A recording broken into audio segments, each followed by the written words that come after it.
Prashant, if you are speaking, you are on mute.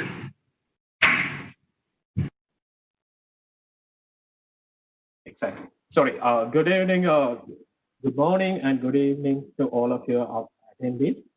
And here, actually, we are with the 6th session in SYWL Congress, and the track name is Aspire to be the Inspiring Student Leader of IEEE. Today, we are having two keynote speakers in our lineup, and at the latter part of the program, they're having a panel discussions with 6 of our panelists. Without taking further delay, actually, we will move to the first keynote speaker.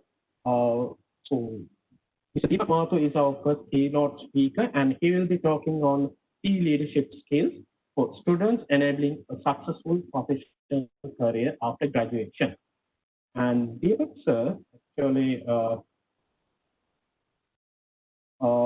is having more than 35 years of professional experience in fields of electronics, telecommunication, infrastructure, and held various engineering and managerial roles.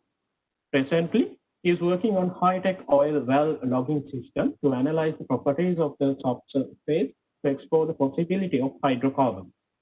Deepak sir has a BE in electronics and communications from IIT and an MBA. He has also completed the Advanced Management Program from IIM Kolkata. He has held prestigious IEEE positions like Humanitarian Technology Activities there in 2012-2014, and he was also a member of IEEE MGA Strategic Direction and Environmental Assessment Committee in 2014 and 15. Also, Deepak sir was a good IEEE Good Card Section Executive Committee member in 1998 to 2002, and also the chair of IEEE Indian Council in 2015, from 2015 to 2017. And he's currently the vice chair for membership development activities and the IEEE Region 10 director-elect for 2019 and 2020. Maybe without taking further delay, the stage is yours, sir. Please go ahead. Thank you, Prashant. Thank you very much for the introduction. And I'll be speaking on today key leadership skills for students, enabling a successful professional career and after graduation. Can you change my slide? Next slide.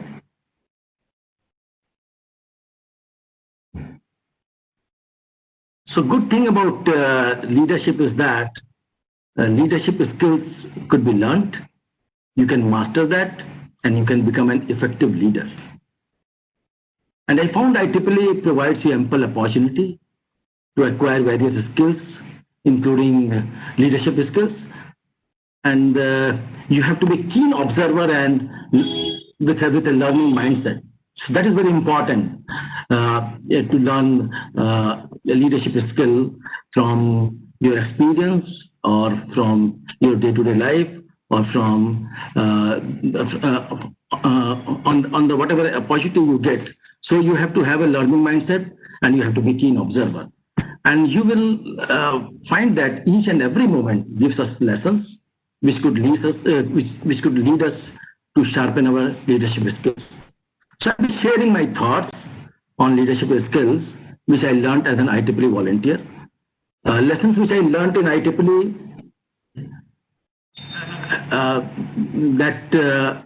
that helped me a lot in my professional career and also in my personal life. So I also learned how to bring balance in work life and IEEE, and I also learned how to manage myself. I managed self, and it was not done in a day. I'm still learning, and that is a lifelong process. So I'm serving IEEE as an active volunteer for more than 2 decades. I learned many lessons in the process, and for that I strongly believe one has to be keen observer and ardent learner. So here today, I'll be sharing with you my journey in IEEE, and we would also be discussing my success and failures that I learned from those, and what I learned from those my success and failures. And learning comes from success, and you might have come across many success stories, but learning also comes from failures, and failures gives us excellent learning opportunity. So please, next slide. So this is 2006. 2006, I was Gujarat section chair. That was a very important role which I got in my active volunteer service to IEEE. And I would like to share two programs which I initiated. One, if you see in the top, it is written Sampark 2020, and that was the program which we planned for students, and where we thought that let students drive their own programs. They should be their own leaders. So you see that here, students from various different branches of the section, they have gathered here. They are working on something.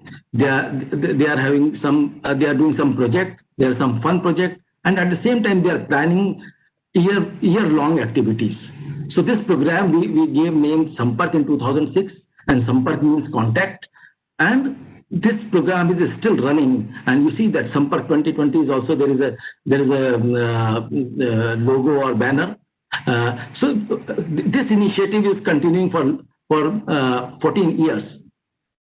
So this is a success story. And if I come to another initiative which we did in 2006, that was we invited a concept and ideas from professional members, and we named that Future Technologies, Your Dream and Vision. So these two initiatives we took. One was very successful, and the Future Technologies, Your Dream and Vision, that we failed miserably in that, because we did not define goals and objectives properly in that particular program. But however, the Sampark was concerned, that was very well defined, and that program did well and is still doing well, and it is getting modified every year.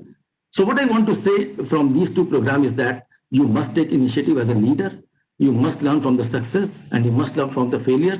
And what is very important is that goals and objectives. So you must set goals and objectives properly and very clearly if you want to become a successful leader. Next slide, please.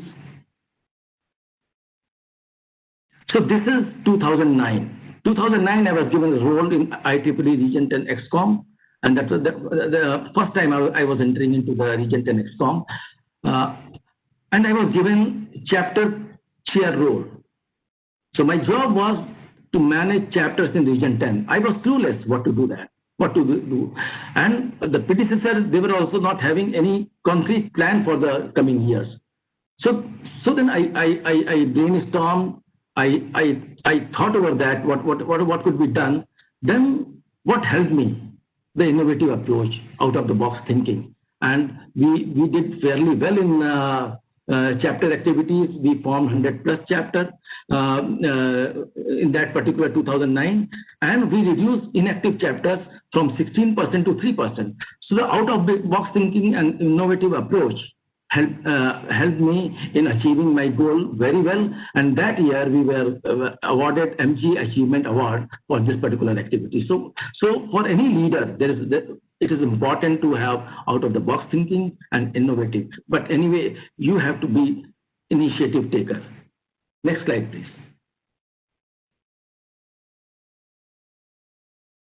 So this is 2015 and 2016.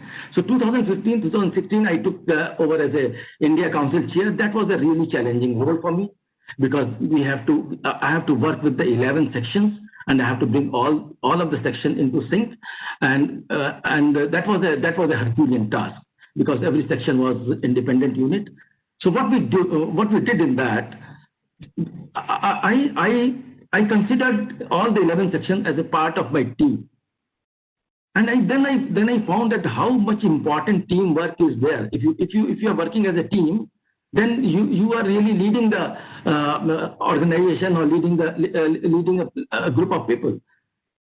So importance of team as a leader came to me in 2015, 2016, which I learned very clearly in that particular role. Then we did lot of governance issue. We modified our India Council bylaws because all the 11 sections were supposed to be involved.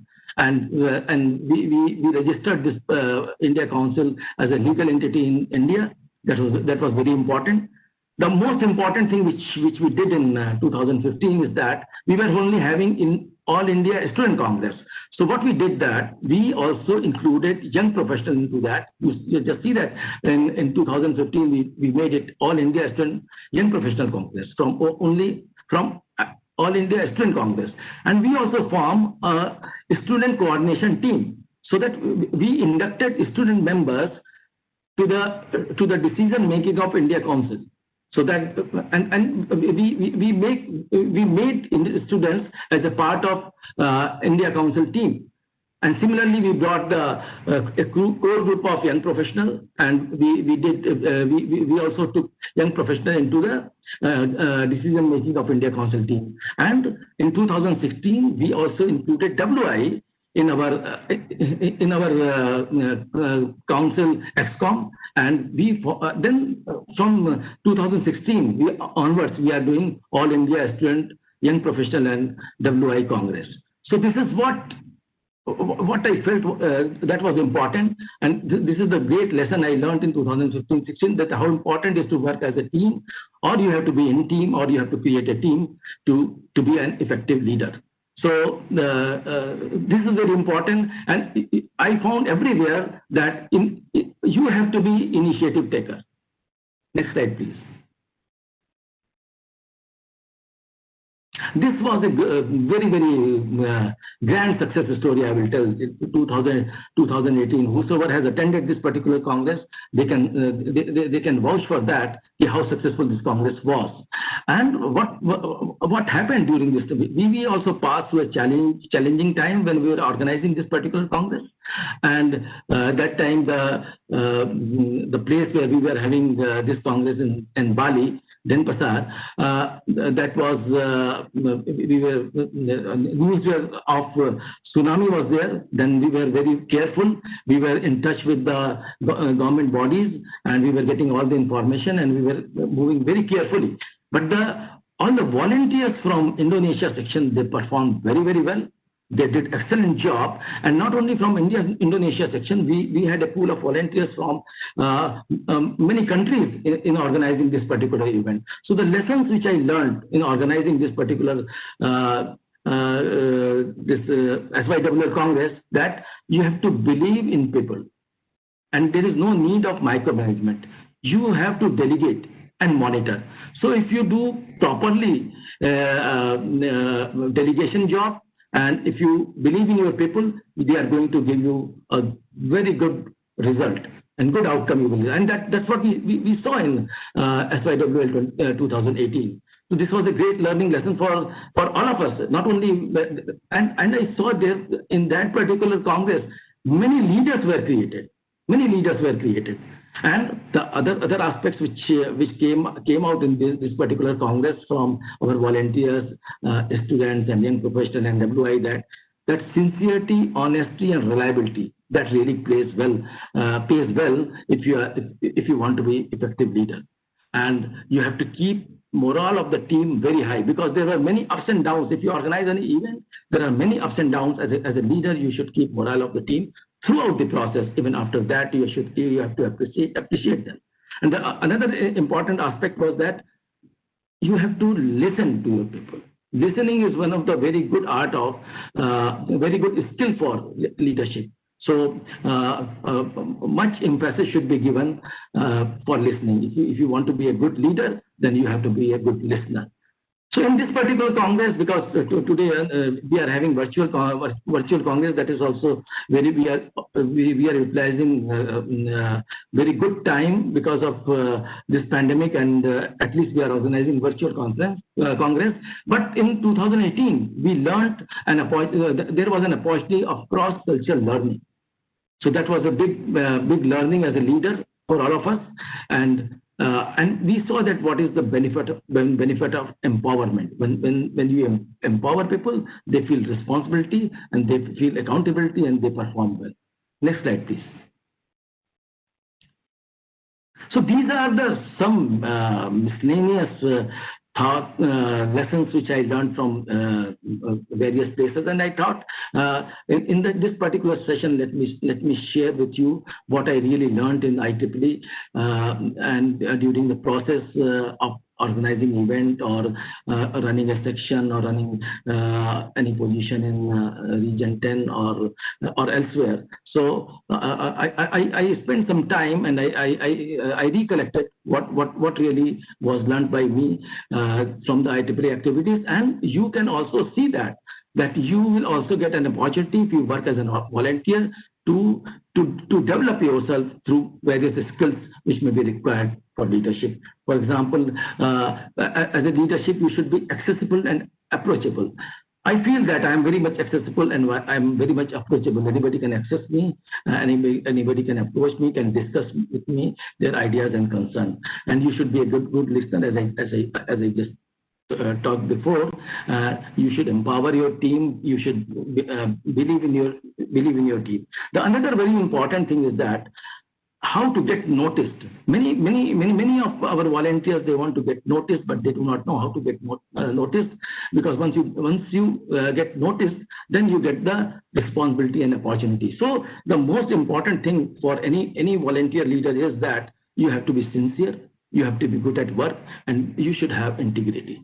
So if you have got all these three things, then you will get noticed and you will be considered as a good volunteer, and opportunity will come to you your way. And you have to be responsible, and the time commitment, you should respect the time. So these are some lessons learned from IEEE activities by me, and these will also be these are also going to be important for you if you really want to volunteer in IEEE, and that will give you IEEE will give you ample opportunity, and you will also get ample opportunity to serve in leadership role. Next slide, please. So this is one of the very beautiful organogram of IEEE, and where IEEE says that members are at the top. So many times we feel that, oh, we cannot do this thing because we do not have any position, we do not have any leadership role in our section or student branch or chapter, so we cannot do it. So this is a kind of myth. As a member, you can do anything in IEEE because IEEE is member centric, volunteer driven, and staff supported. So you just think that what you want, and then you will be able to do that. Next slide, please. This is the great example that why members are at the top. Recently, one event was organized, Know Your IEEE, and one volunteer who was not having any position anywhere in the section, he called me. Sir, we want to organize one program, and I want to do this with you and John Day from IEEE. Can you do that? I agreed for that. And then a group of members, those who were not having any position anywhere, they organized this program. They advertised on social media. It was very well attended, and it was a very successful program. So as a member, if you feel something is required by you, the only thing what is required, that you have to take initiative, and that is the very important skill for a leader. That once you take initiative, rest will follow. And IEEE allows you to do that because they consider that members are at the top of the organization. Next slide, please. So these are some core skills which you can learn, which you can practice, which you can master to become an effective leader. So this slide shows what kind of skills are required to become an effective leader. Next slide. So this is let me thank Savitya for sharing the thoughts for this particular slide. That how students, if they are volunteering, they develop themselves, they gain experience, they develop skills, they work with senior leadership and expand their network. And in the process, they can get various leadership roles. For example, they can become a student branch chair, student branch secretary in their respective student branches. Then they can also serve as a student representative in their section. They can also serve in region in micro volunteering role or as a region student representative. There's RSR, as Savitya is serving right now. And you can be also with IEEE on many programs as ambassador. So you get various leadership role which you learn, and you gain a lot of experience, lot of skills, and expand your network and horizon, which helps you in future. So once you graduate from student to young professional, then you become mentor. Then you can get role of mentor in your student branch, and from where you are coming. Then you can play role in as a YP. You can be YP chair, YP secretary in your particular section. Similarly, section chapter can appoint you in many roles. If you are really working hard and you have really been noticed properly, then you can even serve as a secretary of the section. And you can also get various roles in region and MGA. So a lot of opportunity comes when you become young professional, and at the same time you expand your professional network, which is going to help you in future in your career, and you make your profile really very well in the process. Next slide. So these are some thoughts I thought let me share with you, that in life, direction is important, not the speed. So you should know your goals and objectives well. You should not, there is no need to go fast, but you should decide in which direction you are going. So that is very important in life. The another thing is that if success is not on your terms, if it looks good to the world, but does not feel good in your own heart, it is no success at all. So what I want to say that, passion. You should look for your passion. If you work with your passion, then you are a leader. Then success is yours. And the another very important thing, you have to invest in yourself. So if you want to lead, invest at least 40% of your time in leading yourself.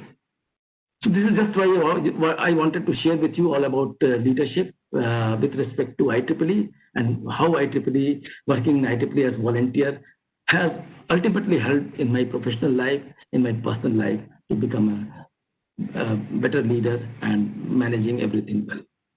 Thank you very much for this time and opportunity, and I'm always open to any ideas and concerns which you have, and feel free to contact me. Thank you very much. Thank you very much, Deepak sir. Actually, those points are very interesting for us. Really, those points that you just shared with us, we can't find them everywhere. So they are coming from your own experience, and they are quite helpful for us. I hope our student leaders got the opportunity to identify a few important leadership skills that we need to gather to become successful leaders after our graduation and really go ahead with our professional career. Thank you very much, sir. Thank you, Prashant. Thank you very much. And then with that, we are moving to the second keynote speech. And the second keynote speaker is Mr. Ruben Barreira Miguel. He will be talking about the IEEE CLE and IEEE World program. Actually, the CLE stands for the Center for Leadership Excellence, offers a kind of a one-stop training solution designed for all the IEEE community. And then the CLE platform offers a simpler and effective learning experience. The volunteer leadership program that we call World program of IEEE has been preparing and growing IEEE volunteers for leadership roles in their local units and beyond. Actually, so today we are having the MGA training committee chair, who is Mr. Ruben Barreira, and actually he he was recognized as an outstanding engineer by the governor of Galiso State and Galiso Engineers Chamber, and received in 2015 the Professional Outstanding Graduated Award from the Universidad del Valle de Trinidad for his contribution to the society. Guadalajara section past chair is Mr. Rupen, and he was the past chair in 2013 and 2014. And again, he was the treasurer in 2017 and to 2020 in the same section. And he was the speaker at a lot of virtual events and also in the section congress as well. And he's currently serving as the chair for the MGA training committee in 2020, and also the past chair for the MGA admission and advancement committee 2020. And with that, we are moving to the Mr. Rupen's keynote speech. And sir, the floor is up to you.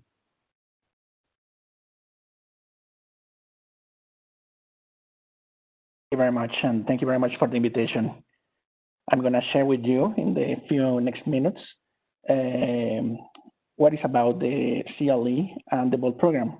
That's the part of the training committee. I'm the chair from the training committee from the MGA, and I will share with you all what is this stuff and how can you participate in these programs. Okay. This is the MGA training committee from this year. It is just for extra information, since I'm glad to share that some of the members of the training committee are BOLD graduates. And this is the best example how all the graduates from this program can join or can take positions, leadership positions around the globe in different committees. Could be at the MGA level, could be at regional level, sectional level, or student branch level also. But this is the good example. This is the entire committee, and just is for training for you. Why is the CLE important? Because the effective training is important. Also improves member engagement, enhances section vitality, increases member value to the industry, and supports leadership to succession. And this is the best way how to represent the training needs, essential for us. The CLE for IEEE is the Center for Leadership Excellence, is the training portal for MGA volunteers, current students, and prospective candidates for the IEEE BOLD program. Could be also for conference planners. And we are preparing that material. It's going to be also for technical activities and volunteers. It's a self-paced and on-demand content and material, and it's all included in your membership from IEEE. You only need your IEEE account to join to all the information, to access to all this content, and it's for free, and it's included into your membership. Sometimes you're not able to find where is that information, and I'm going to share with you some links at the end in order to give you the best ways how to reach that information or how to get all these programs beyond the training committee and the CLE and BOLD. The content available on the CLE, it's the best way to explain is with this chart. This is an example for the sections. We have the checklist to guide officers during their term. Sometimes, and it's a very good example for students or the people who is new at IEEE, they didn't know how to volunteer, and if they volunteer, they didn't know how to develop or how can they manage the position that they just take. And this is the best way to get the training, because we have all the information on the CLE. We have the courses, we have recommended courses for the people, and depending on the role that you are taking in, you can take the program, and at the end, we have all small quizzes just to verify that you learn what you're supposed to learn to develop this leadership position that you take. The descriptions are available. and they are on different levels. Could be for student branches, for sections, for chapters, affinity groups, and also at the regional level. The courses are recommended for volunteers. We are not closed to anyone. Open members without being volunteers, they are open to take because they have access to these courses or to these programs. If you can see on the chart, this is an example from the sections. We have the role for the section chair, section secretary, awards and recognition chair, industry relations, section vice chair, section treasurer, and we focus on what is the recommended training for that position. If you click and go to the CLE and click on those, you can find several number of courses, what is recommended in order to develop with a really good leadership, the position that you are pointed to. And at the bottom, on the left, you're gonna find 8 small courses. We call it the IEEE 101 courses. This is open to any member from IEEE, and it's about the general knowledge about the institution. With this, we call it the prerequisite courses that you should take in order to be able to take the BOLD program. And if you're interested, you need to complete these 8 courses on the CLE, and then you are able to take the phase 2 from the BOLD program. And I will explain that in a few moments. The content available on the CLE, it's also at major level. You can find all the recorded sessions from the past 2 section congress. In this case, from the section congress from Australia on the 2017, the best information, the best sessions are recorded by IEEE TV, and then we upload that information on the CLE. So you can find that information there. And since the section congress from this year was changed into a virtual conference, we also have 2 sessions right now. In the past few weeks, we have two different sessions, and all the information from that sessions are recorded and then are available for any member on the CLE site. Just remember, you need to use your IEEE web account in order to access to those, also all of this information. It's a part of the stats that I want to share with you. The CLE have all the database, which one is using the CLE site, and you can see the region 10, the region that you belong, is the best users that we have. This is an example of how the other regions are using the CLE. So the 39% from the total, it's belonging to you all guys from region 10. So congratulations for using the CLE in that way. This is how to get started. Just to make sure, at the moment that you type IEEE, you can go and check it out on the CLE site. You can Google it, CLE IEEE, and you will find this screen. At the top on the right, that's the way you push that link, and then you move it into this screen. And then you have all the information that I share with you, all the volunteer, the BOLD program, the recommendation from the section congress, conference and events, the technical activities that we are working on that, and the section congress information. This is the way that we present all this content regarding from the CLE and the BOLD. And if you move it to the volunteer area, click it on the arrow that just pointed on the screen, you find that information. If you can see, there is more than 300 different courses that you can take, depending on the position that you are holding. Remember, it should be or could be since students branch level up to regional level in different positions.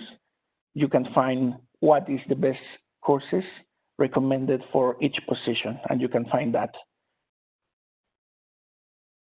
And in the same Center for Leadership, we also have the BOLD program. You can see the arrow, how is the best option to click it there with your credentials. Since you are just logged in, click on the BOLD program, you can find this.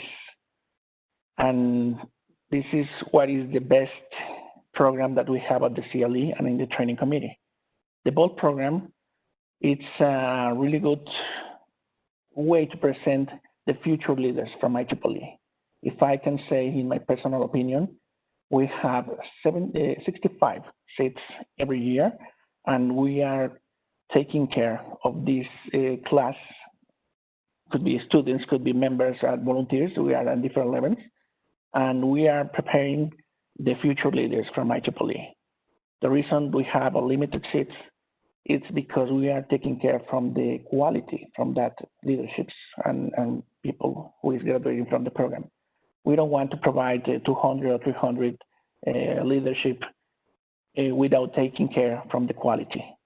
So you can find in this site all the program, the frequently unasked questions, graduate testimonials, and also we just started in this year the BOLT projects.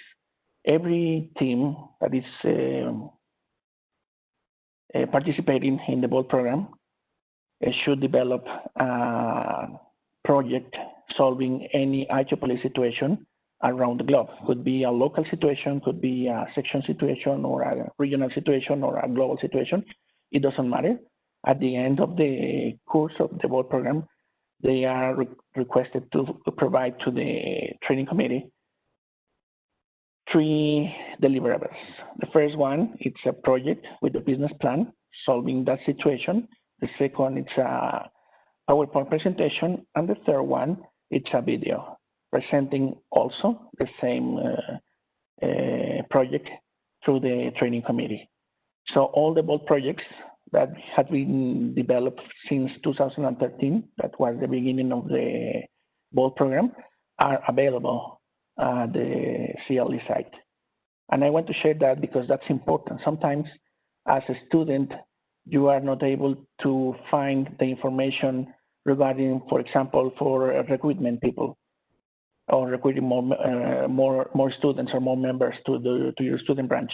And it's for sure that some teams from the BOLT programs in the past year develop a strategy how to recruit more members.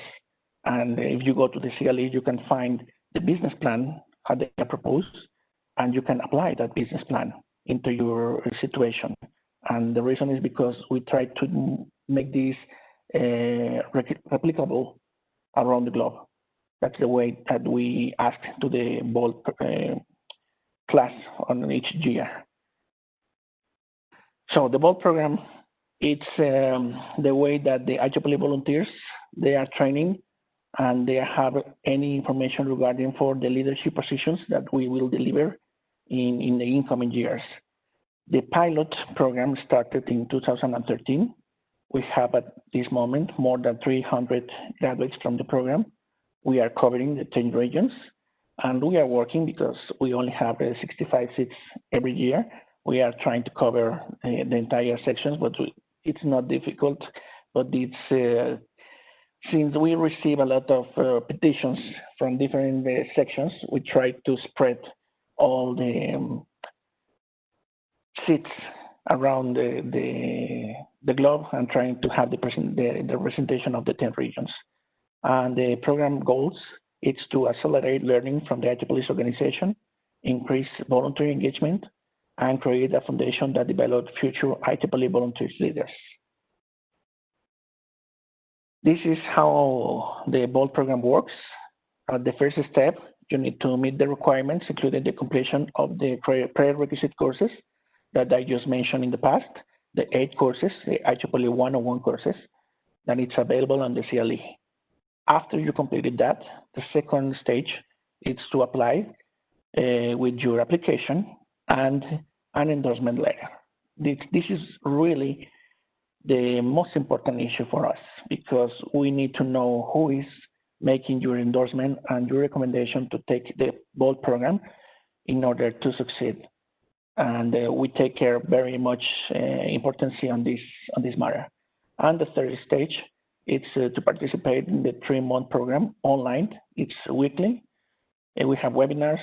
They have twin projects, mentors, and networking. All the students are networking on their teams, and they are trying to solve the the project that they just choose. What you get out of the program: more knowledge of the IEEE, leadership, project management, time management, and other skills. The reason is because you are interacting with other people around the globe. Awareness of the key IEEE resources and tools, and you will use that as an IEEE volunteer. We just started because just beside from the contact with your teammates, we make presentations. We have weekly presentations from different speakers, and depending on the topic, it's what you should receive. For example, I think the next one, the incoming one, it's OU Analytics, and we also have one session that called Meet the President, when we have Toshio Fukuda addressing some presentation for the class. And we have networking opportunities with your peers, mentors, staff, and IEEE leaders around the globe. I mention mentors because beside the class is 65 seats that we have for the persons who are joining the program. We have the same quantity of mentors. That mentors are people who already participated in the VOLT program in the past, or they have enough knowledge about IEEE. And these mentors offer their time and their expertise to train beside and out of the line to these students who are taking the VOLT program. The mentors also are invited to join the team, and they participate, advising and giving their thoughts, their expertise, what they're trying to solve for each team on the project. This is the most important results that we have on the VOLT program, and this is the reason that we encourage everyone to join the VOLT program. The reason is because after graduating the VOLT program, your first position should be or is one of these on the list. This information, we got it from the past survey that we made to the graduates from the VOLT program in 2 months ago. And some of them says that the first role position was the section chair, section vice chair, section treasurer. Also, as you can see, there is a region YP coordinator, and it depends what you are appointing for your idea to be in the leadership position. This is the result that you will have the opportunity to develop that position. And also, I can share with you that all the people who take this program, at the end, at the graduation, we send the name of the people who graduate from this program at different levels. What mean at different levels? Because we use the staff, from IEEE staff, so we share the names of these people who complete the program from the sectional level, regional level, and global level. In global level, I mean nominations and appointments committee from NGA. So you are able to take leadership positions within the IEEE MGA different committees. And that's the way that I exampled at the beginning on the people who is in my committee, that 3 of them are the VOLT graduates and they are participating in the training committee. So this is the best way to represent the results from this VOLT program. The VOLT projects on the CLE that I just mentioned, I think it's going to be 50 up to 55, if I'm correct. You will find the information there. You will find the business plan and the PowerPoint presentation. This is the best way. If you have any questions regarding maybe a local problem that you have, it's for sure. It's 90% for sure that what you are trying to solve, it's already done for someone at the CLE. So if you're trying to make a session for senior member elevations, we have a presentation. There's a team in the past developed a business plan for have a success panel from the senior member elevations. If you are asking for more people who make a volunteer on the sectional level, we have that information. Just make sure that you go to the CLE and with your credentials, you're going to find that screen. And that's the example. This is just a screenshot for the programs that you will find on the CLE. Just make sure that you go and navigate, and all the information is free to use. The reason is because we want to share what the past teams are doing, and it's for sure that the class from the 2020, it will be sharing their projects by the end of this year. And just to finalize, this is what you get after the graduation. Sometimes you say it's since there is a 3 month of receiving all the information and the training, this is the goal and what you receive after completing the board program. This is just beside from sending your name to the different levels, to your sectional level and region coordinators to take the leadership position that you're looking for. But this is a compliment from the training committee that you complete effectively the board program from the CLE. And I think I covered, yes. With this, I finalize. I hope you like this presentation, and we invite you to join to the CLE, and in the future, not this year because we are completed from the 2020, but maybe on the 2021, you can submit your applications to join one of the 65 seats available for the board program. So thank you for the opportunity, and greetings from Guadalajara, Mexico.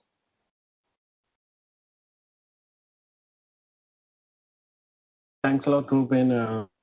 Informative talk. IEEE is a platform for this, and you highlighted about what are the resources that IEEE itself gives us to become the leaders in IEEE. So actually, I would like to mention that I was again fortunate enough to become a graduate of the WALT program as well. And today also we are having few graduates as our panel members of the discussion. Maybe Carvinga is one of them, and also we have Hussein is again currently a trainee of a WALT program, and then we have Muzammil, Rami, and few more in our teams who are doing who are a part of this WALT program. So, and also I would like to again, I'm thanking you for joining this session and giving us these wonderful information, because it's too late for you, late night for you, but these information that you delivered and you shared with us, they are really helpful for us. Thank you again, Robel, for this wonderful speech. It's my pleasure. Thank you very much, and I will share with you my presentation. If you want to share with the rest of the people, it's open to anyone. Thank you very much. Yes, thanks a lot. And with that,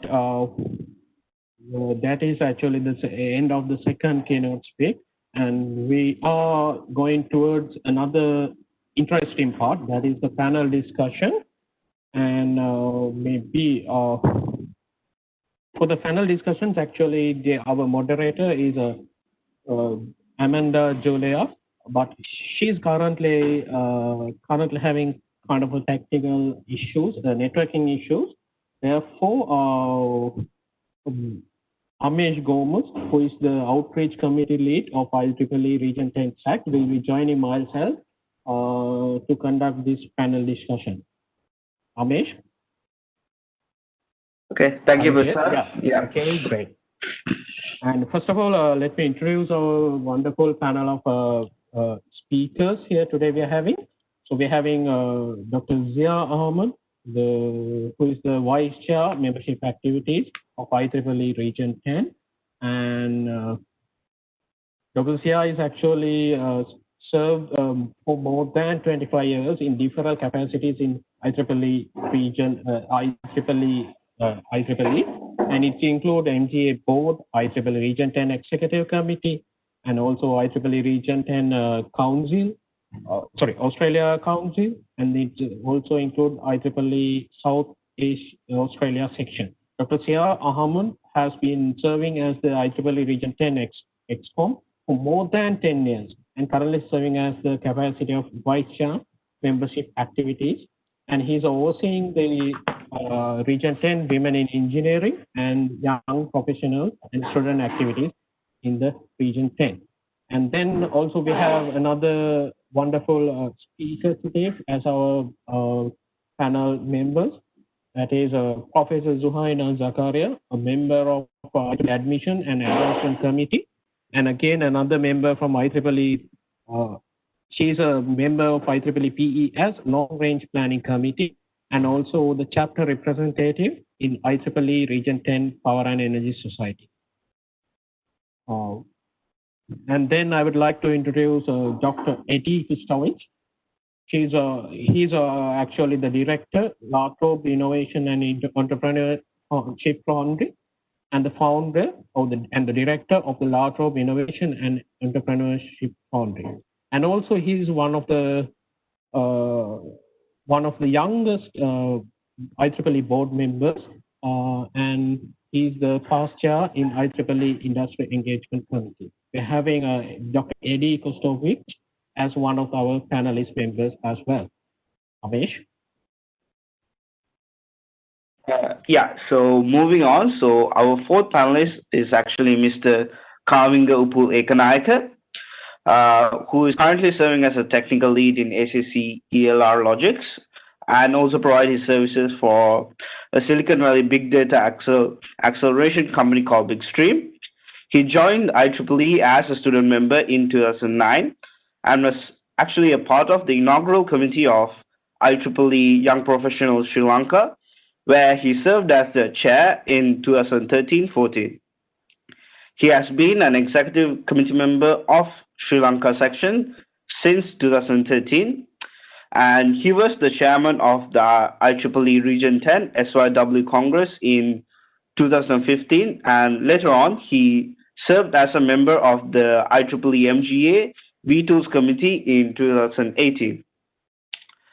So our fifth panelist is Mr. Mohammed Hussain, who is a graduate of Multimedia University. Mohammed joined IEEE in 2016 and started his volunteering journey as the vice chair of IEEE MMU Student Branch, and in 2017 he was elected the chair of the Student Branch itself.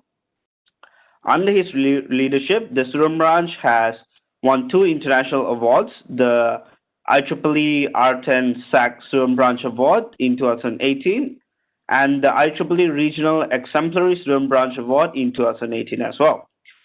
And considering this experience with the IEEE students, he was appointed the Malaysia section student representative for 2019 as well as 2020.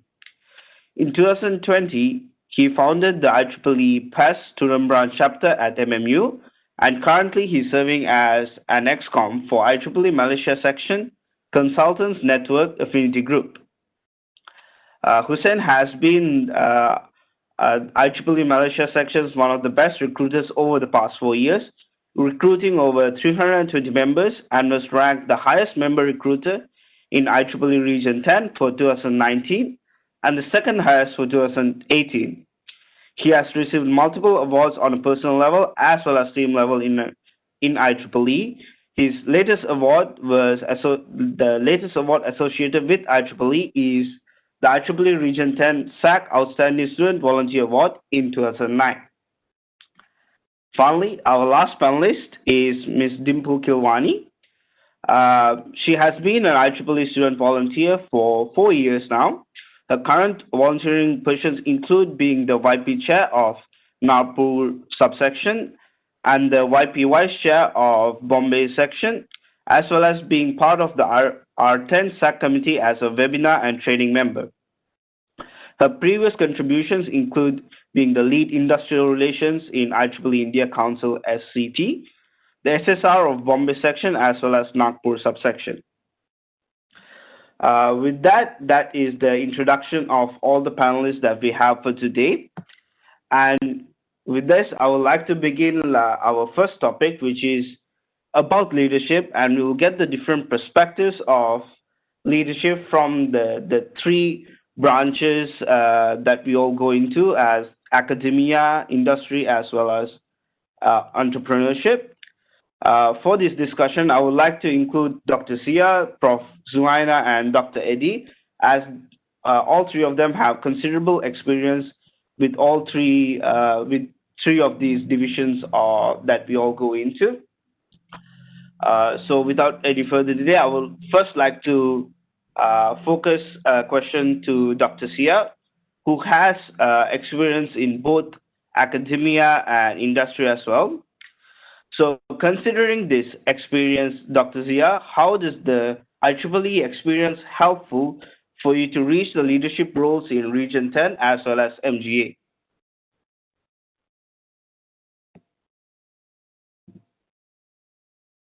Over to you, Dr. Zia.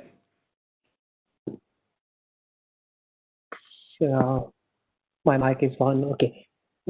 My answer to that would be very similar to what Deepak was explaining, how involvement with the IEEE gave me the opportunity to work with some senior people, learn from them, and gradually I picked some knowledge about how to run events and organize things.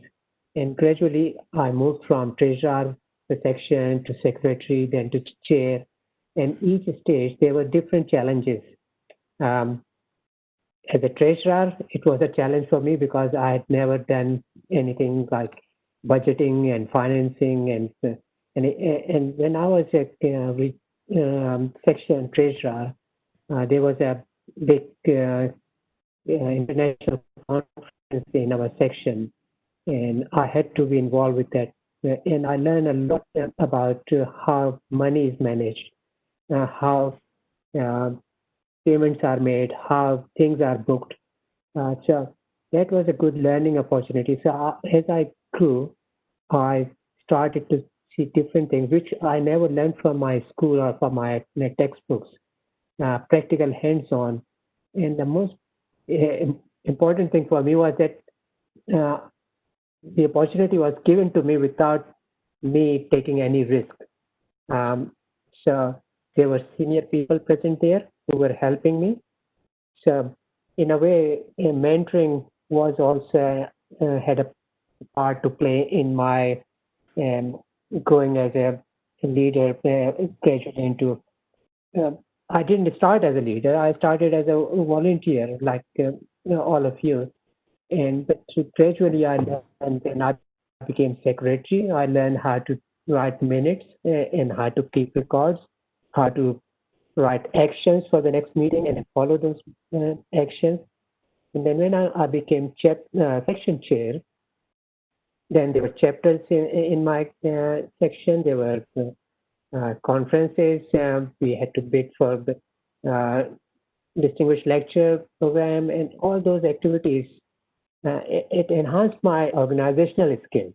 I gradually learned how to do things on time, how critical it is that I'm aware of the time, I'm aware of the people who can give their time, how efficiently I can use those resources. So I learned all this by doing volunteering. So that was all polishing me gradually to take bigger role.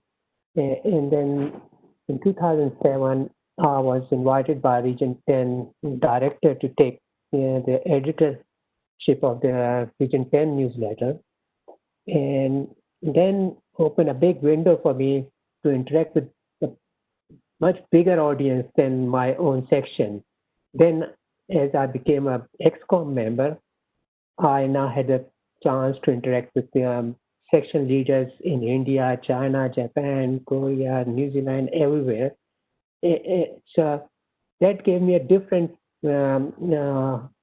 experience. And I did that newsletter, and during that newsletter, I built a network of friendships outside Australia. And also, Region 10 meeting is where all the section chairs come.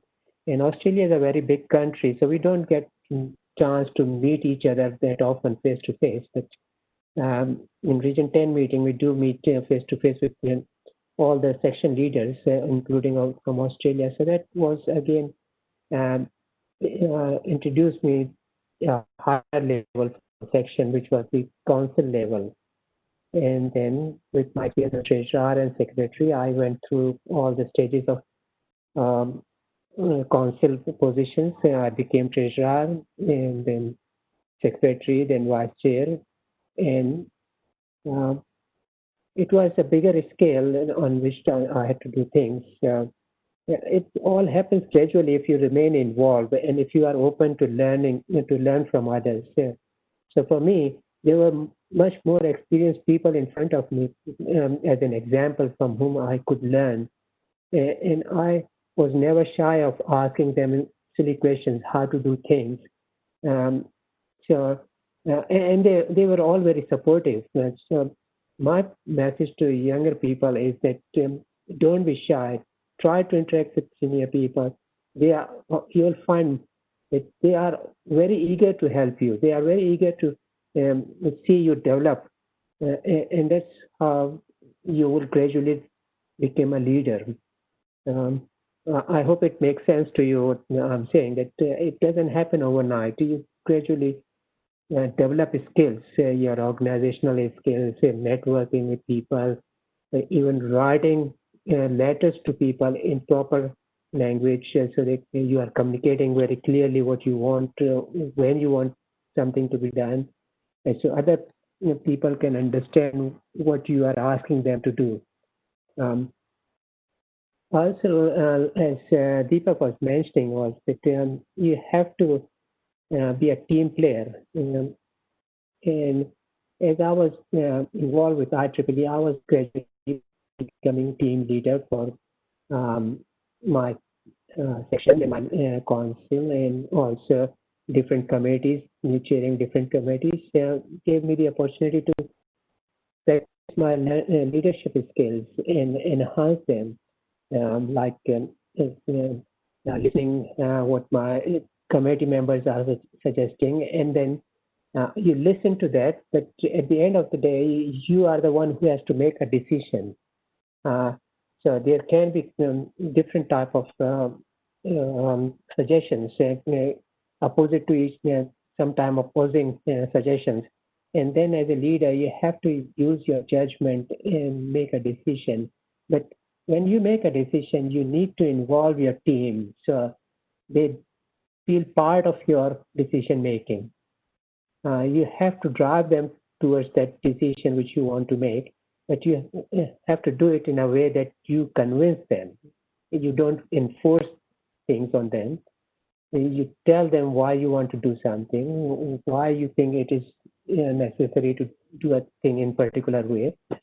But on the way, if someone suggests a better solution, then you should be open to listen to a better solution as well. So leadership does not mean that you impose your views. It means you are open to listen and see what is the best for the team, what is the best to achieve the goals which you are set to achieve. Um, and also, sometimes there are failures, and you have to make sure that you're in those difficult times, your team is not giving up, and they understand that yes, these are small hurdles which we have to overcome. So, as a leader, it's your responsibility to encourage them, to listen to them. And in a team environment, not everyone is strong player. Sometimes you have few people who are very strong in their performance. There are people who are still in a learning phase and they are slower. So you have to take everyone with you. You have to make sure that those who are on a learning curve and they are understanding things, you have to give some extra time to make things clear to them, see what problem they are facing or what is not clear to them. So it's a very interactive process when you are in a leading position, that you listen, you tell them what you want to do. So it's a very interactive. It's not one way that as a leader you just issue commands or you demand things to be done. And last thing I would say is that people who have a feeling of ownership of what they are doing will perform better. And if you understand the difficulties and try to help them, then they will know that they are not alone. There is support for them to do work. And that's how I think we need to develop our volunteers for IEEE, from a student to young professional, from affinity group chairs to chapter chairs, section chairs, and on the way you will learn so many things. Is that enough, or? I think that's plenty, Dr. Zia. It was very informative. Thank you very much, because it's very interesting to hear about the journey you have gone through, and it's a lot of no matter what stream you go to, academia or industry or entrepreneurship, it's a lot of good qualities to develop as you go through your IEEE journey in and I will from person to the other.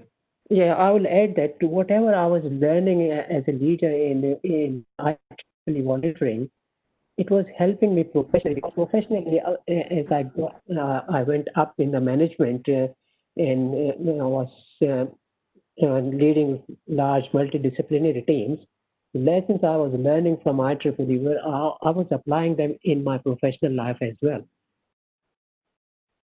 Okay, yeah, thank you, Dr. Zia. So it's good to hear for our volunteers how IEEE can help their professional career as well while they are continuing their journey through their IEEE positions. And it's good to get an overview of this leadership from another stream as well. So I would like to direct to Prof. Suhaina, who comes from a background in academia. So, building on to what Dr. Sia said, what will be your opinion, Dr. Zuhaina, on the leadership qualities that a student should master while they are volunteering in IEEE? Okay, thank you, Amish. How are you, Amish? Have been quite some time for us to meet. Yeah, Doctor, it's good to see you here. So. Okay, first of all, I'd like to thank the organizer for inviting me. I'm very honored to be in the panel with all the other panelists. Dr. Zia, how are you? Nice to listen from you. And I think, as Dr. Zia mentioned just now, these skills is not developed overnight. I mean, like me also, I've been in volunteering for IEEE since 1999. So I think this is about 21 years already. And I also started from volunteers level, from committee level and up to the section chair. So I believe that if you are a student now and you have started volunteering for IEEE, that will be very beneficial for you. Okay, that's an extra advantage, because as you may know that the employer, when they look for employee, one of the skills that they are looking for are soft skills. Okay, not only your grades, but also what are the other essential skills that you have that you develop during your studies. So I just outline. I call it as 12 intangible IEEE benefits to student volunteers. Okay, intangible means because we know that IEEE is a not-for-profit organization. So if you are a volunteer, definitely there are no other there are no financial benefits. Okay, it is more on because its name is volunteers, right? So what are the intangible benefits that you can achieve by being a student volunteer? So let me right. The first one is that you learn more about yourself. Okay, when you volunteer with IEEE, you can discover what are your strengths. Okay, either you are good at multitasking, or you're good at organizing, giving ideas. So this self-awareness will be very beneficial in your future area. You can really discover your weaknesses also, and also you can discover what do you want in your life. You can discover your goals, which you can use it for your working career. And then beside that, you also learn how to work with a team. Okay, I think Dr. Zia also has mentioned just now, because knowing how to work in a team is is an essential skill that you need to have for your working career. So meaning that you you know how to convince people, okay, and you work together to achieve a solution in a project or in an organization or in an event. And then you'll gain practical experience in a safe environment. What I meant is that because like IEEE, we have common interest. Okay, we have a common interest, and you can learn how to use your skills in project management, event planning, or fundraising, and you can get to test them out. Okay, and if you make mistakes, it is okay because you have other people to support you. So this is where you can try out some of your suggestions, and there's no fear of messing up or being wrong because everybody is supporting each other. And from here, you can really identify what would be the best practices that you should have. You should have practiced. And then, as I mentioned, you will develop soft skills, which is very important. Soft skills is mostly people skills, meaning that you will have a skills to interact with others, okay, like communication, attitude, okay, and then you can also broaden whatever skill that you have already, okay, broaden and also enhance the skills. And when you communicate with new contact, you will also gain some emotional intelligence on how to be empathy or on how to be more adaptable to the environment. And then you'll get networking opportunities. I think this is very, very important. For example, IEEE is all over the world. Even in Region 10, we have from China to New Zealand. Okay, and in fact, I think with this the virtual SYWL, we already have a networking opportunities.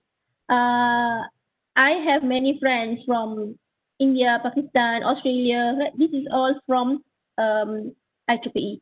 So this is where you can use this contact until you graduate. For example, I have one ex-student volunteer, which is very active during his studies, and he followed through the contact that he got when organizing some event for IEEE, and that from that contact he'll get he was employed by this person. So this is where you really use the networking to your advantage. And then you'll be able to use the skills you have learned in class. For example, if you are engineering students or you might be an IT student, you can use your knowledge to organize events for maybe school children. Okay, so that is where you can practice your skills, your learning skills, and at the same time, you also can gain some leadership skills when you conduct the event. And number 7, okay, you learn how to engage with diverse group of people. Again, IEEE, we have many group of people, races, ethnic. So this is how you can see other cultures and how other people react to certain issues. So this will make you more patient with people, or also you more acceptable with other people's belief, okay, or maybe cultural diversity. So this is very important, and this is also something that's similar when you start working, because when you start working also, you will also involve with diverse group of people. And now you get a break from your studies. This is very fun, right? Because study, sometimes you have assignment, exam, test, but you have something, an escapism that you can use your time to do something that really you can get some beneficial from that event. And then you'll be able to give back to the community. Okay, again, IEEE, we always do events for societies, for local communities. So this is where you can take up these opportunities to learn how to organize events that can be very beneficial to community, and also it can make you a sense of closeness to the humanity, also, or to the community that you live with. And then okay, you will gain leadership skills. I think leadership skills, Mr. Deepak and also Dr. Zia had already mentioned. Leadership skills, not only you learn how to make decisions, but also you learn how to influence people, and also to initiate some ideas, which is a valuable skills that you will carry to your working career. You expand your resume. This is very true. Okay, once you involved with IEEE, you involved with many activities. This will make your resume or your CV more interesting. Okay, I mean, when you apply for a job, the employer can see that you have other skills that or other activities that you have done in addition to your studies. And finally, you'll have fun. I think I can guarantee that. In fact, participants here, if you're listening, you can ask the organizers, like Shabi, Amish, the one that I knew, Hussein. Okay, you can ask them. We always have fun during our activities. Not only we give back to societies, we volunteer for IEEE, but in return also we love what you do, okay, and from that you will get reward for that. So I think that's all that what I can share. Okay, I hope it answer your question, Amish. Yeah, Dr. Zul, that was great. That was a very good breakdown for our volunteers on what they can gain through their volunteering journey, I guess. I would like to bring Dr. Eddie to the discussion as well. Dr. Eddie, you're part of programs like the Latrobe Innovation and Entrepreneurship Foundry and IEEE Innovation Nation, where you actually support the development of a younger generation. Can you actually highlight a few qualities that students are lacking and what they should actually excel at in order to become a good entrepreneur and a leader? Absolutely. Thank you so much. It's a real pleasure to be here, and greetings to all the colleagues on the panel and also everyone watching this discussion. First of all, I think we want to make a tie between leadership and entrepreneurship. One does not exclude the other, but they certainly help one another. And I'll just draw a quick parallel between the two. So first of all, we've heard a lot about leadership, and I don't want to go into the details. So thank you very much to Dr. Zia Ahmed and Professor as well for mentioning so many wonderful aspects of leadership. But leadership is also crucial to entrepreneurship, depending on where in that particular pyramid you actually sit. Regardless of where you are, whether you're beginning your entrepreneurial career, whether you're at the top of the pyramid or the food chain, as we like to sometimes refer to people that are in power, people that are leading organizations, you have to be aware that leadership plays a crucial role, not only when you're at the top of that pyramid, but also when you're at the bottom of that pyramid, because it's also about how you respond to leadership as well as how you lead. And one thing that I've learned and students are constantly sort of missing out on is their ability to utilize time at university as a playground. And I say this with all due respect to academia. I work in academia, so I am a professor of electrical engineering, but I also have several companies which I'm CEO in or at least part shareholder in. So I try to balance these two sides very nicely as best as I can.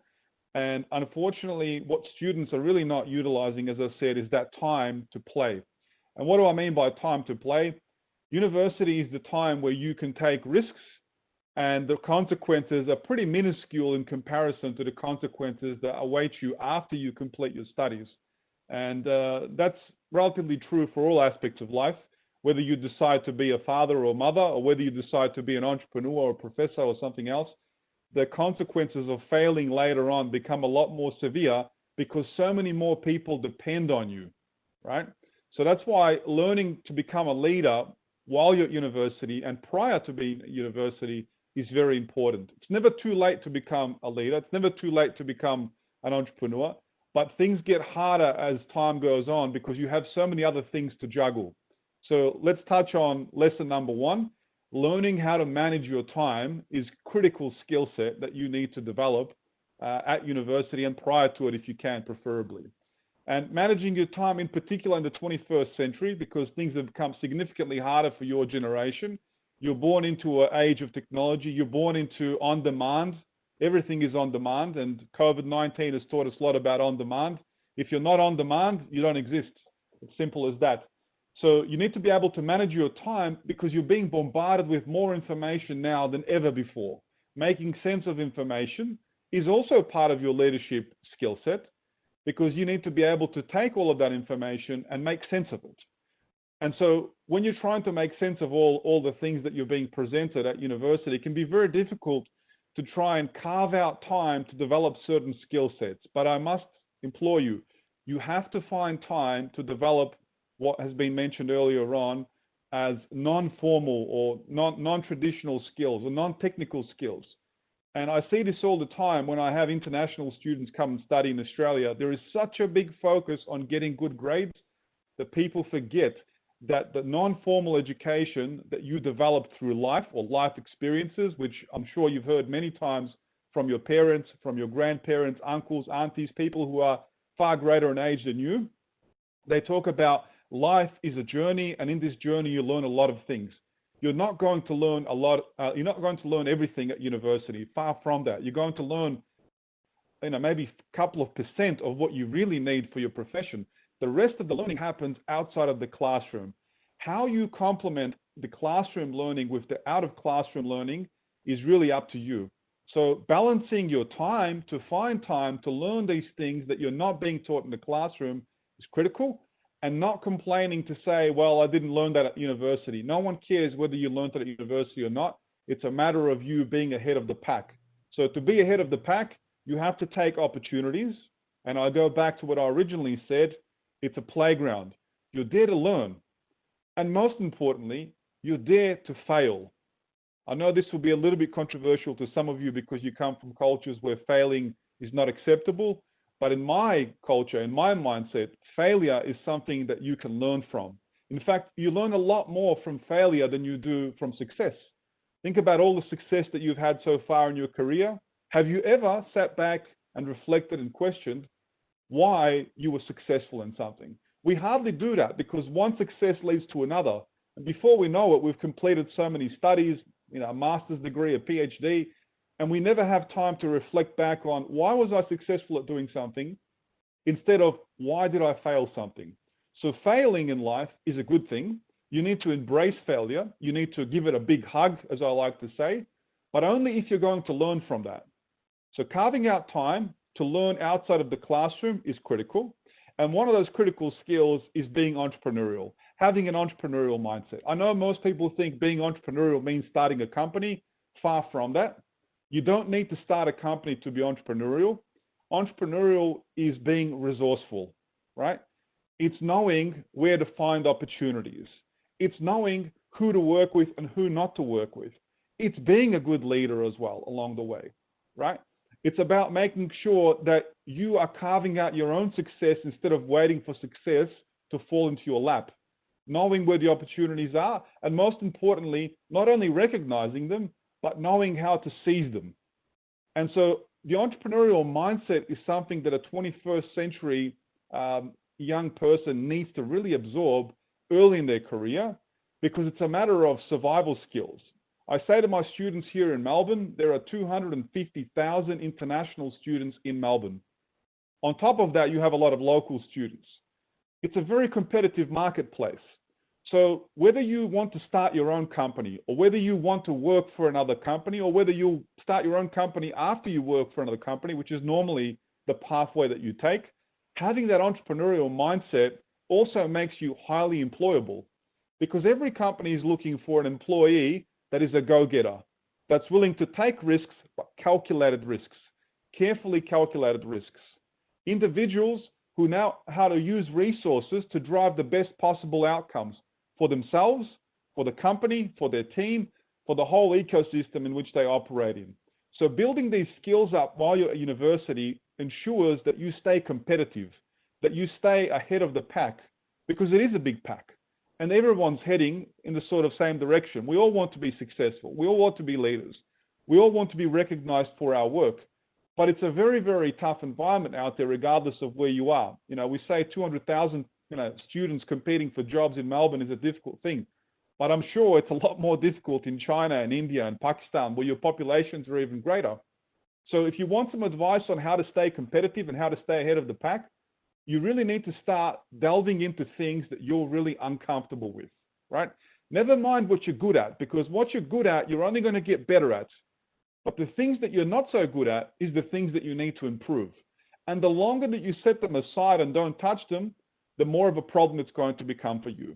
So my advice to you is, do a little bit of a self-reflection, be true to yourself, look at what you can actually do and what you can't do, and start thinking about where you want to be and how you're going to build those skills. We designed a program called IEEE Innovation Nation.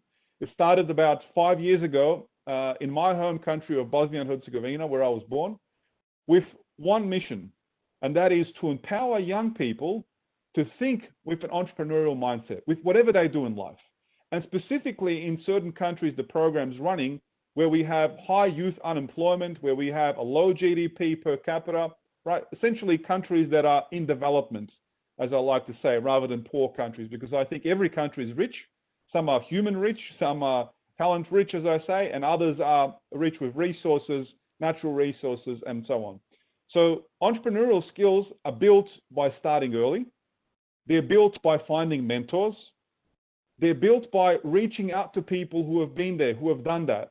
They don't have to be your mentors, but they can give you one or two crucial pieces of advice that can really lead you through life.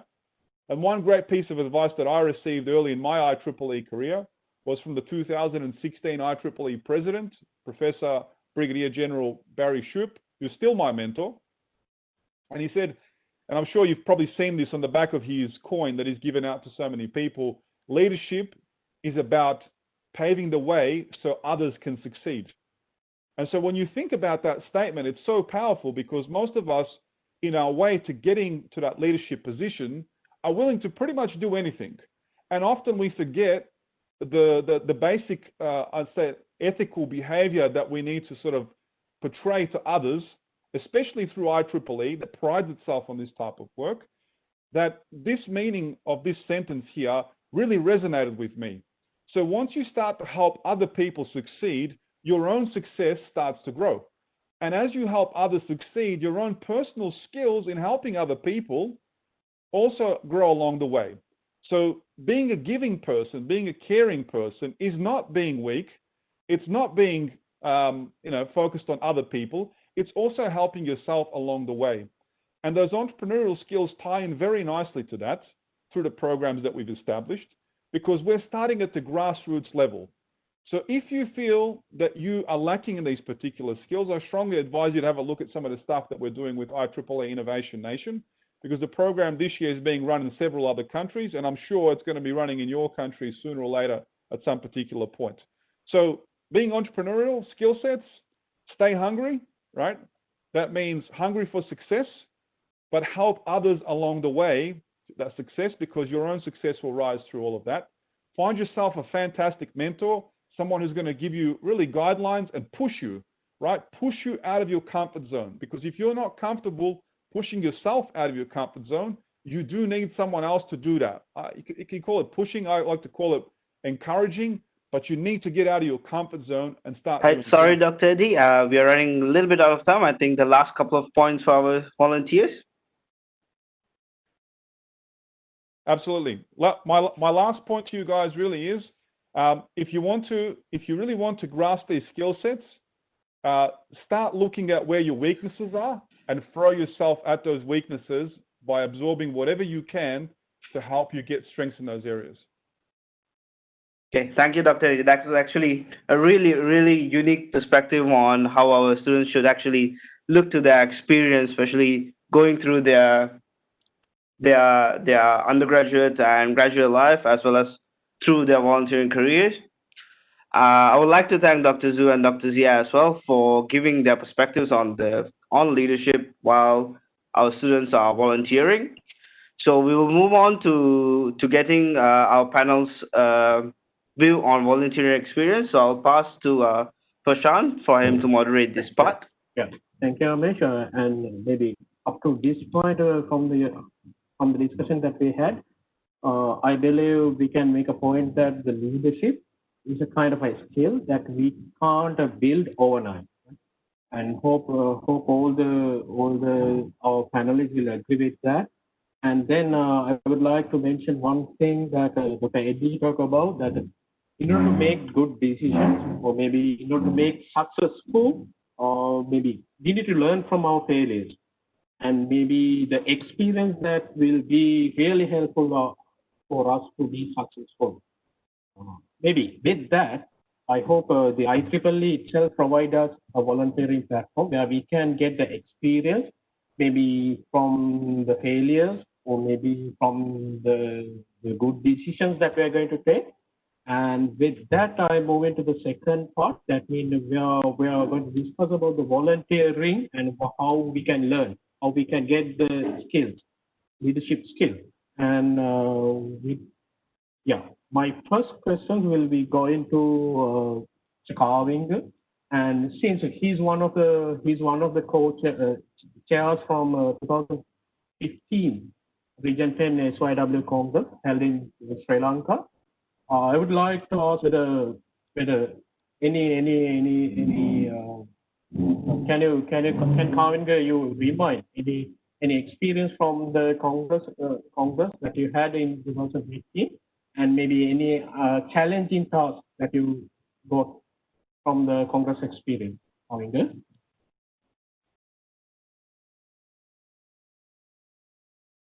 Yeah. So I hope you guys can hear me. Yeah, we can hear. Yeah. So thank you, Fishan, for the introduction and invitation. And greetings to all my distinguished panelists and then all the participants of this virtual congress. And you guys are doing an amazing job organizing this. So Fishan, Amish, Savit, everybody. First of all, I think rather than being a panelist, I was like just for the first part of this session, I've been attending, sitting my back and like listening to several nice speeches from the distinguished panelists, and I'm really been honored to be part of this distinguished panel, going from like very inspiring students to very senior level people. So it's a great pleasure to be here. I think discussing about the volunteering experience, as Krishan said, I think it's not built upon overnight, and I think the first thing about it is I would say the motivation. So motivation is the first factor, and then you have to work on that, and that would be the second thing. I would say the commitment, and then like motivation, as I said, motivation is the first factor, but it's not just enough. And then the second thing would be to the commitment. So you have to commit to the things that you do came up with the motivation, and then you have to find while balancing your work life, personal life, and as well as the volunteering life. So you have many things to handle, and you have to balance in between them. So planning your work is the other thing, and then work your plan, execute your plan to get the maximum out of it. So talking about the experience of Region 10 Congress back in 2015, like the version the earlier version of the same virtual congress that we have here today. So it was about like exactly 5 years back that we had, but I think the first factor that I mentioned, the motivation, goes back a few more years back down the line. So it was 2011 where I was a final year student of the University of Morocco, and one of my roommates in the final year hostel was he's now Dr. Lalin Paul Pitier, who was a team member of the world champions of IEEE Extreme version 3.0. So then we got a chance to attend in IEEE Region 10 Congress. I can't remember what is the version of it, but it was back in 2011 in New Zealand, Auckland, New Zealand. So we were sharing the same room in the hostel, and so he's been part of this congress in the New Zealand, and then came back here and then sharing his experience and all the experience that he gained through it. So I think I got the first big boost motivation for that one, that moment. So the first target was somehow I should really attend in this particular congress, the Region 10. We simply call it Region 10 Congress, like the students, young professionals, women in engineering, and then life members, and everyone get together and share their experience and gain more experience through listening to more speakers and participating in several sessions. So I kept my first target of getting into the next congress somehow. So as a result, I was somehow able to get into the next version of that congress. So back then it was, I think the biannual congress. So in 2013, the next version of that congress, I was fortunate enough to be a part of it. That was held in Hyderabad, India. So I think that was sort of a life-changing event for me. I met a lot of friends, a lot of international friends. Up to that, so since I joined IEEE back in 2009, I interacted mostly with the local people, like local section people. But that was the first time, I think, other than virtual meetup, the first physical meetup of IEEE international audience or international crowd that I met. So met a lot of people. I mean, it was so inspirational. I had the opportunity to get together and take photographs and speak personally to the IEEE presidents back then, past presidents, regional level, starting from the director. Back then it was Toshio Fukuda. Dr. Toshio Fukuda was the director. So directors, director-elects, and all other committee members, and then different levels, going from that IEEE president to headquarters and different committee chairs, and coming back to the students of all of the region. Being IEEE Region 10 is a huge geographical region, I got to meet a lot of people from different areas and share the experience. And meanwhile, getting that experience, so the big motivation, the next target that I had back in my mind, even though that was my first participation in such a congress, I wanted to be a part of an organizing committee of such congress. I mean, truly, I wanted to bring back to my section. So while participating in the sessions, even in a short time that I get back to the organizers. I was fortunate to meet the organizers of the previous congress that I talked about earlier, like the Auckland Congress, the guys from New Zealand, and some guys from Australia. So I met them and shared, try to gather the experience, how was the journey, how did you get that congress to your section, and then how did you organize that one, try to get little hints here and there. And then not only that, the organizers from the 2013 Congress where I was participating, I try to make them like despite their busy schedules during the Congress, try to gather little points here and there like how to do this. And then coming back and then later 1 year later there was another life changing experience on top of that. That was I was fortunate enough to be a part of the IEEE Sections Congress, where the bigger version of this one, where like the people from IEEE sections all over the world get together into one place to share their experience and many more things. So that was back in 2014 at in Amsterdam, Netherlands. So that was a really another experience, like where I had a lot of experience regarding how to organize a big event and the people to meet people who really do these sort of things from all over the world, not just from region 10, from other regions as well. So I met many people and like shared their experiences. So try to gain hints,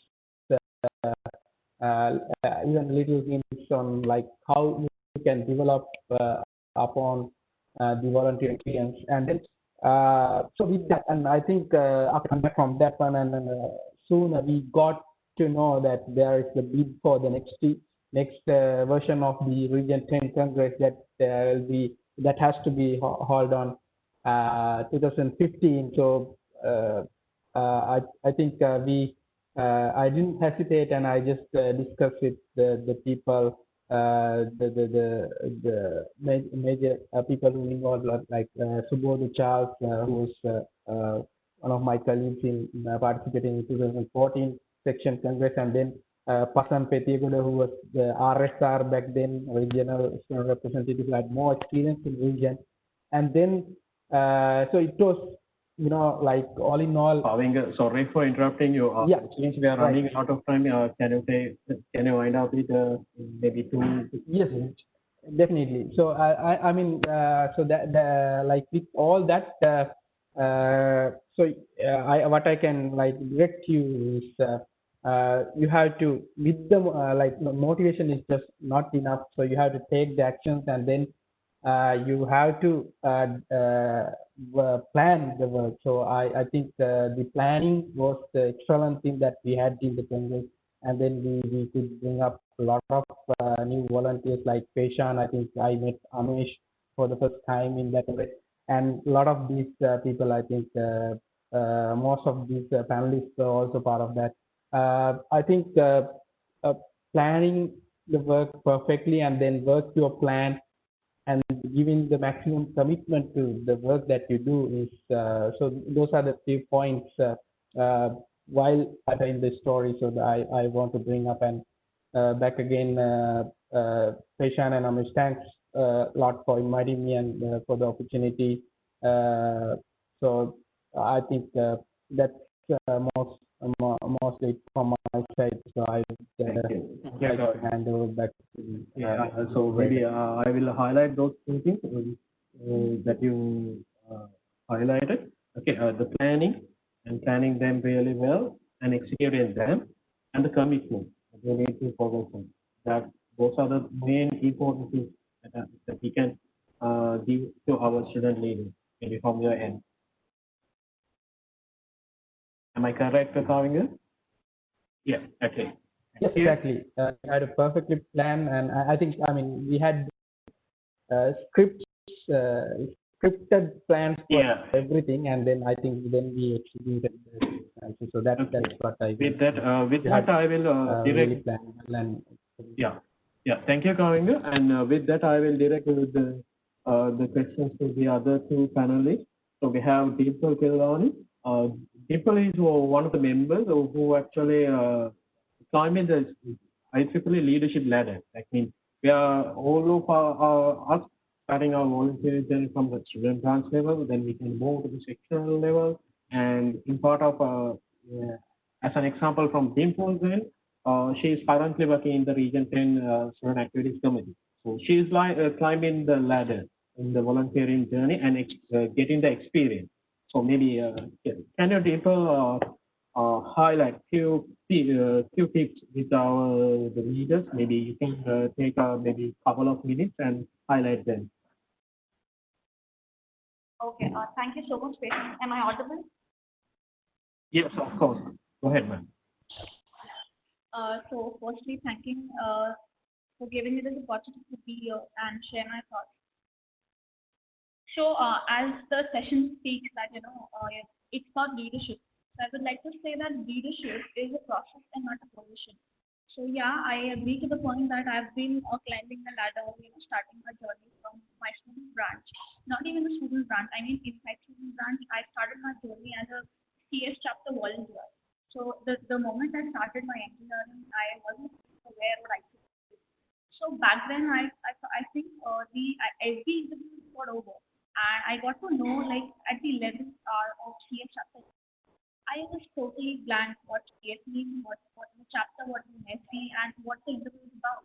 I had 15 minutes to Google out what I took lead, and I went inside the interview room, and the interview was it went on for 45 minutes, I really am grateful for the kind of surrounding environment and support that I've gotten from my own college, should I say, or from the mentors that I've got through the journey. So, as I stated, I started the journey with the CS chapter. I was completely blank. I think I was probably the only first year student volunteer in the chapter. So, being a student, you need to manage multiple things. As I went on with the journey, it was really difficult to manage the academics, my own department, my own college, the geography that I belong to.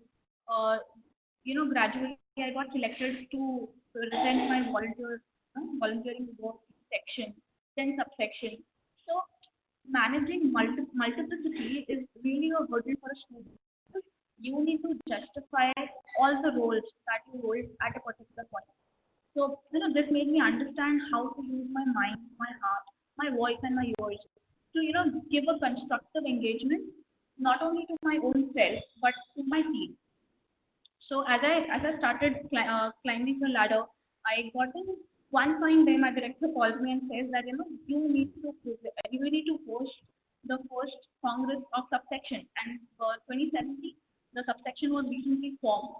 So, having no prior experience for managing a team of 40, it was new for me. But I as a person, should I say, or I as a leader, I just explored my own self. So I learned how to communicate effectively. Maybe because speakers, you don't really get to have a communication to the speakers verbally. So utilizing written and spoken word, non-verbal languages, using electronic tools. So in order to develop relationships, I should say managing conflict when you manage a team of 40 and when you host a big event having a participation of 200, being a second year student, it was really a nice experience and I got to learn a lot from that point of time. So this is all about my section to section journey. So definitely working in section or should I say subsection helped me learn to practice, team management to active group participation. And I gained a greater understanding of my own personal identity and how my identity shaped my ideas and my followership. So as my only advice to all the young leaders out there is you need to start from a point. And as Deepak sir correctly stated that one needs to be a good observer and you should be open to learn new things. So not every individual can push their own self. So definitely sometimes at some point of time you need a good guide, you need a good mentor to have a good journey of leadership. So I got a greater understanding of how things really work when it comes to volunteering. Now then, as I steadily moved ahead, I got an opportunity to present my work in India Council. It was again a new experience, and then finally I ended up, not ended up. I mean, the journey would definitely continue. So currently, I'm into the region. So working on a regional level helped me getting insight to tools to rely on through leadership practice. Such skills and tools include, time management, meeting management, and agenda setting, group dynamics, and team building. So, IEEE, I should say, in those terms, is a bit flexible because not every platform gives you divided learning, gives you multiple platforms. So you get to learn. So every experience had its own, or should I say, learning. So when I was a SV volunteer, it had different set of learning. When I worked into section, subsection, working with people, having different opinions, having so much of conflict. So you need to justify that position, being in that position, and you were not supposed to get your event or get your team impacted out of it. So it was a whole set of different experience, and I literally thank IEEE for making me what I am today. So on a concluding note, I would like to say that are we running out of time, Peshan? You will conclude it. Yeah. Okay. Maybe take a minute and conclude. All right. Thank you so much. So yes, in my concluding note, I would like to say that my IEEE journey helped me, develop the sense of confidence in my own self and ideas that. So as Dr. Eddy said, that risk-taking capacity is something that you can explore while you're a student. When you enter to the professional world, when you're a student, the consequences are mixed. So this made me have a confidence on my ideas, on my decision-making ability. So as the process goes on, you come to realize that serving as a leader is more than holding a position. So it's not only just that you completed your tenure. You also need to create a following leader, that would lead after you. So that is when you complete your leadership cycle, when you have completed your tenure and you have a person standing behind you who is completely ready, completely developed to, enter your role. So the environment in universities is protected like anything, but in the corporate and professional world, you have to look for your own self. And IEEE basically prepares you for everything. So that was all from my end. Thank you. Thank you very much, Deepak. Since we are running out of time, I'm directly moving to our next panelist. And Hussein, since you were the winner of few awards, can you maybe can you share a few important points with us? Maybe by taking few minutes, can you share a few tips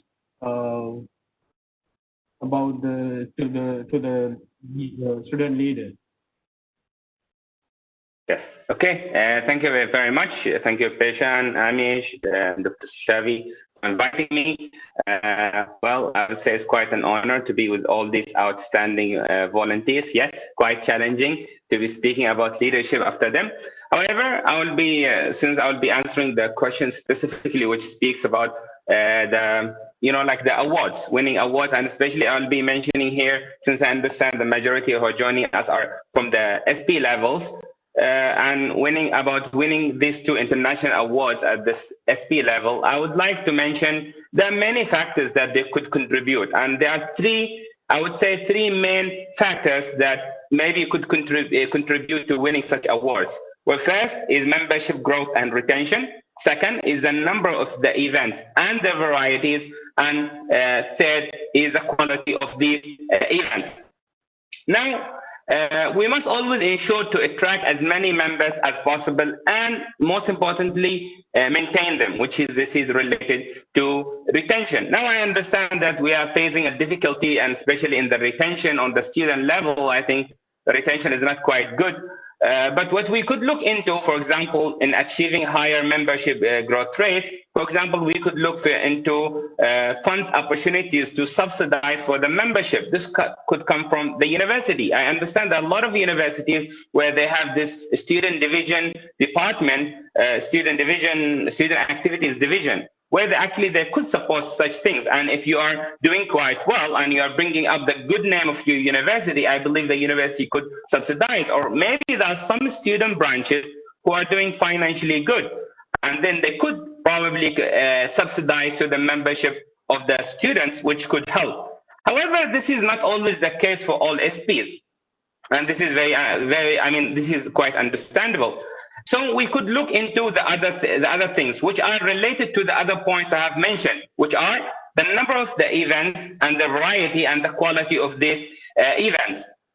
Okay, we must understand the need of our members. Okay, they might not be interested in the common known or the common benefits that we have been speaking about. Like if you ask me personally, what do I appreciate the most about IEEE? Of course, a lot, and there are many benefits. Maybe I would rank them. First is like it's a platform to volunteer. We all want to volunteer. Okay, so this is a great platform that gives me the opportunity to do so. And the second one is the network. I mean, honestly, if I look at my personal and this social interaction, lately it's becoming more with IEEE, and it's becoming more like a family rather than, you know, like my interaction with my classmates and high school friends and so on. So as I said, they might not be interested, or they might not be interested in other benefits of IEEE, and this happens, and which could be sometimes due to the lack of awareness, and sometimes even if they're aware, they're still interested in other things. So what we should look into, what do they need? They might, for example, at our student branch level, some they're not really interested in the technical events or technical, you know, like the things that we are organizing. So look into what they want. Maybe conduct a survey. Maybe they want more sports events. They want more social events. So be the family for them. Organize as many events as possible, and ensure the variety within them. I mean, technical, non-technical, development, social, sport, and so on. And then another thing, and trying to conduct as many as possible with ensuring the good quality of it, because not all the members will join all the events. So the more you have, the higher chances that they will be interested in, and then they could see the value of their membership. So another thing that you could look into is targeting specific needs events. So for example, you're in the university, you have this assignment, and you know that you have to learn some new software. Why don't you take this opportunity and, you know, like try to conduct a workshop on this software, and then maybe present some fees where it's, for example, it's free for members and not free for non-members. So this is the thing that I believe could help us in the membership. So another thing, speaking about awards, another point that I would like to highlight is that you must know how to showcase yourself, either as an individual or as a student branch. Sadly, some, they do a lot of good work, but then they're not able to showcase themselves properly. Okay, you must learn how to submit a successful application for awards. This one is learned by, for example, contacting some of the student branches or individuals who have won, and then ask them to guide you. Or even sometimes you could invite some speakers, like I think Dr. Shavi, she's the regional student representative, and she has presented such talks before.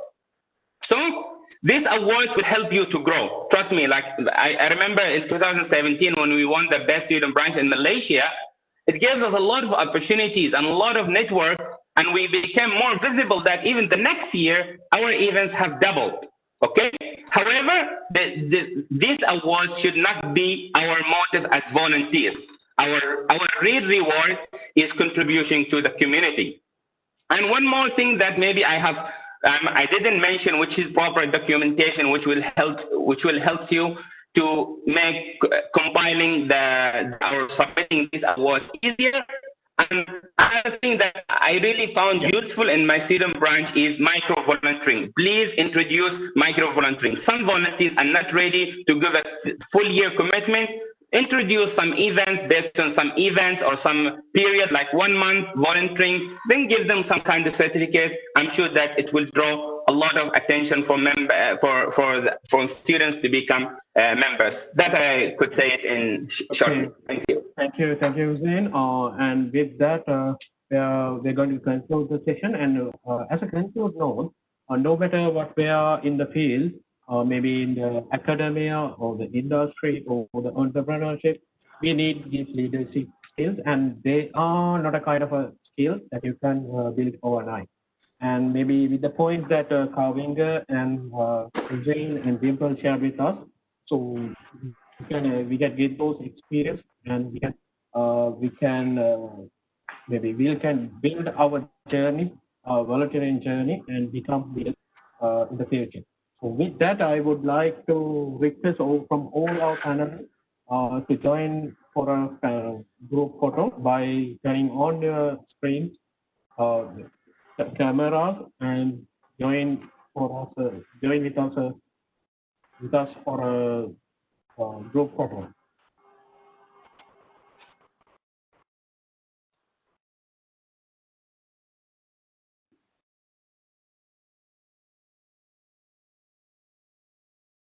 I hope. Yeah, thank you all for.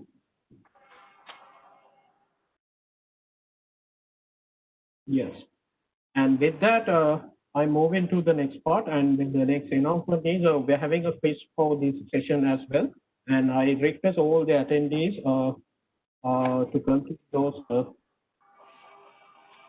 quizzes, and the link for the quiz can be found from the chat box. So you have 3 minutes to complete the quiz. And as the final thing, we're moving to the Savita Sivakumar, who is the regional student representative, to thanking speech. Sorry, over to you. Thanks, Peshan. Thank you all our speakers, starting from Deepak sir. Thank you so much, Deepak sir, for doing a wonderful speech about leadership. I believe that all our attendees has gained a lot of insights from your speech. Thank you so much, Ruben. I think he has left, but a big thanks to Ruben, because CLE and WORD are 2 important programs for our students and young professionals. So I believe again, this talk by Ruben has given more information for our attendees to get into CLE and WORD. Again, Dr. Zia, thank you so much, Dr. Zia. It was great listening to you. I forgot the time is passing by listening to your talk. Thanks, Dr. Zia, one more time. And Prof. I mean, it's so great to listening to you after a long time. We last met like I think 1 year ago. So it's so great, Dr. Zhu, for listening to you. Thank you so much for all the sharing. Thank you, Shavi. Pleasure. And thank you, Dr. Eddie. Again, a wonderful talk. We were so amazed by all the points that you have put forward, and indeed valid points. Thank you so much, Dr. Eddie, for your time joining us today. And thank you, Kavinga. I have heard a lot of good things about SYWLC in Sri Lanka, and it's so great to listening to you sharing your whole ideas behind scenes of SYWLC organized in Sri Lanka. Thank you, Kavinga. Thanks, Hussein. Great listening to you again, Hussein, one of the top recruiters. I have looked up to you a lot, your volunteers as a SSR. So thanks, Hussein, for your wonderful sharing. And last but not least, our committee member, Dimple.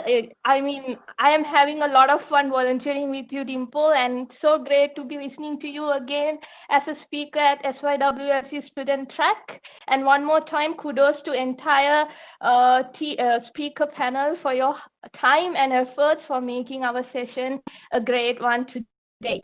Last but not least, I would like to thank our entire team, especially Peshan, for helping us with organizing this session, and also to Amesh, Muzamil, and Pooja, Elaine for their hard work. Our next session is scheduled for 30th of September.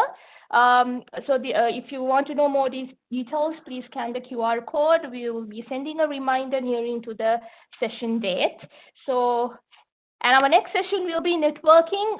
The links are being given in the chat box, and a reminder mail has been also sent to all our attendees. So it's going to be very much fun. It's a bingo game with IEEE. So see you guys there at the networking session. Until then, bye-bye, and see you at our next session. Thank you, guys.